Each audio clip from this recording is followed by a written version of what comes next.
నమస్తే అండి. నా పేరు వెంకాయమ్మ.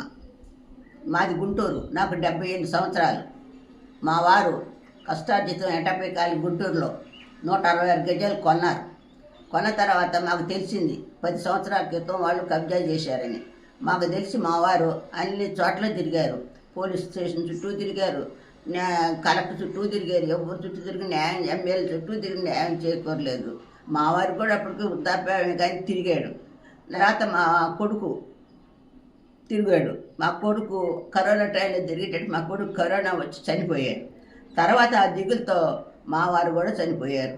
మా కొడుక్కి 3 పిల్లలు, 2 ఆడపిల్లలు, 1 మగ పిల్లోడు.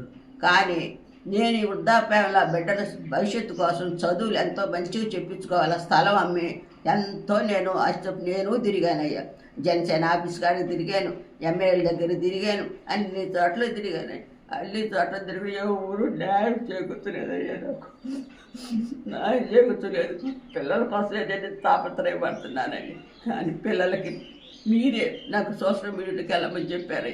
జనసేన దగ్గర మళ్ళీ వెళ్దామని వెళ్ళలేదు. చంద్రబాబు నాయుడు దగ్గరికి, లోకేష్ గారికి, పవన్ కళ్యాణ్ గారి దాకా ఇవన్నీ వెళ్ళేటట్టు నాకు సోషల్ మీడియాలో చెప్పు అన్నారు. అందుకని నేను సోషల్ మీడియా మీ దగ్గరికి వచ్చాను అయ్యో. కానీ నాకు న్యాయం చేయలేదాకా మీరు ఆ 3 దగ్గర చేర్చి నాకు న్యాయం చేకూర్చమని ప్రాధాయపడుతున్నాను. మీ వెంకయ్య.